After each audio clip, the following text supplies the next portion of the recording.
Welcome to The Good Ride. I'm James Beastie, and today what sits in front of me is a full camber mid-wide beast called the Highlander. And yes, there can only be one. I haven't tried another board like this. It's a board with a shit ton of camber, a lot of carbon, a lot of pop. It comes more in a mid-wide size. It's somewhat directional, powerful, poppy. It's not great if you're under a size 10. It's very technical, very catchy, and pretty stiff torsionally. So if you're not into that kind of thing, this might not be your board, but if you are, this could be great. I rode this with Union Force and Nitro Team TLS boots. Got this on a decent groomer day, but I've ridden this in the past and it had a very similar shape and camber profile. Just wanted to see what the new construction was doing compared to the old. And this is an honest, objective review without any brand oversight, thanks to support from readers like yourself and to shops like Blower Board Shop, who've been selling to snowboarders longer than most resorts have been allowing snowboarders. Lately, they've made a push to have a larger presence online, and they're going to compete with all the big brands out there in terms of shipping, price matching, customer service, and all that stuff that you'd expect from a big online brand. So if you want to support honest, objective reviews and Blower, who've been supporting snowboarders for a long time, buy through our links to Blower Board Shop. It really helps. And when it comes to sizing, I asked for a 56 because in the past I rode the 59 and it felt just too big for me.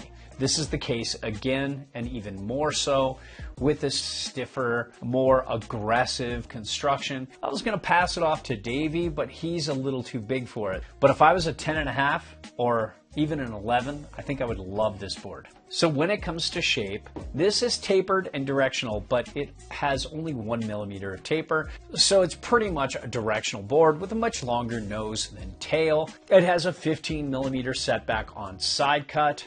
And then if you want to set it all the way back to the last two inserts with full-size discs, you can get 2.5 inches back from center of board at a 22-inch stance width. So that's about what you'd expect from an all-mountain board like this. And then when you look at this camber profile, this is full camber, old school camber. You don't really see any early rise before the nose and tail. And it really is a poppy, drivey, stable, feels the same in all conditions, but it's very catchy, very technical, better for expert riders who are used to real camber. When it comes to edge hold, it had very competent grip in the hard patches of snow. It's not a bad hard snowboard, but I wouldn't call it a hard snow to icy snow specialist by any means. This is very stiff, very aggressive. There's really no give here. It's a huge step up from the old Highlander. I can't even get anything out of the tail, and it was so hard to butter. The nose isn't much easier either. This thing is just a beast.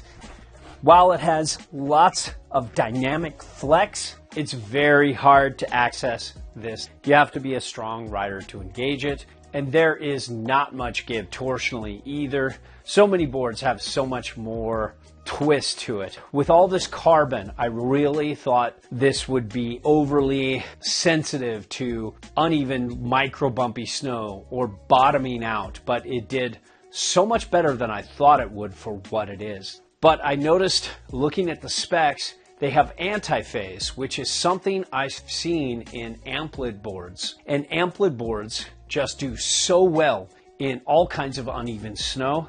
And I think that's why this wasn't as bad as it should have been for having all those layers of carbon, all this stiff, gnarly construction. This is going to power through chunder like a champ. This is going to handle hard micro bumpy snow a lot better than you would think for being a carbon board. Sometimes those can be a little cranky in hard uneven snow, and this didn't do that bad. And when it comes to turning and carving, all this camber and this poppy, energetic flex, it all comes together to create a very fun turning experience. What I love about this board, and if I had bigger boots I could feel it more, is there is a nice easy entry into the side cut. It's 8.3 meters, but then it transitions out to 6.5 meters, which is really deep. So as you lean into the back foot out of a carve, if you're that kind of carver, this will really light up for you, and it'll give you more of that across the groomer carve. If you front foot weight it, you're going to get a little more of a down the line carve. And if you center foot weight it, it's going to be a little bit in between. It doesn't wash any way you want to turn it, but it has a different turning radius as you engage it. Overall though, it feels like a touch on the turny side of balanced. With this stiff torsional flex, it's hard to power, but once you get it going, it has a very satisfying spring out of the turn. And this board can go straight very well thanks to that easy entry into the side cut, and it never feels hooky or like it wants to turn when you want to go straight like some boards can do. Not many do it, but this doesn't either, so that's good. And then when it comes to base glide, this has a very good base. Thank you for waxing it, Benny, or whoever did at Nitro. Greatly appreciated. But it has pretty good glide. I'd say it's on the upper tier, not the best of the best, but very good. I don't think a lot of people would be bummed about this. And when it comes to pow float, you're not that set back on board. You have full camber, but you have a much bigger nose than you do tail. And so for a board like this, and if you're a camber lover, I think you're going to really enjoy this. But if you like that easy cheater float, you won't. This is doable switch despite the much longer nose than the tail and the directional side cut. And I didn't find it was that hard to get used to. This is a great board for tracking into kickers. Not a bad board for pipe. Not a good board for jibs at all. Overall, this is a very specific board for a particular type of rider who really likes old school camber, is more of a mid-wide size that doesn't want to go full-on taper directional, but doesn't want to go double ender either. So there you have it. Hope this helps.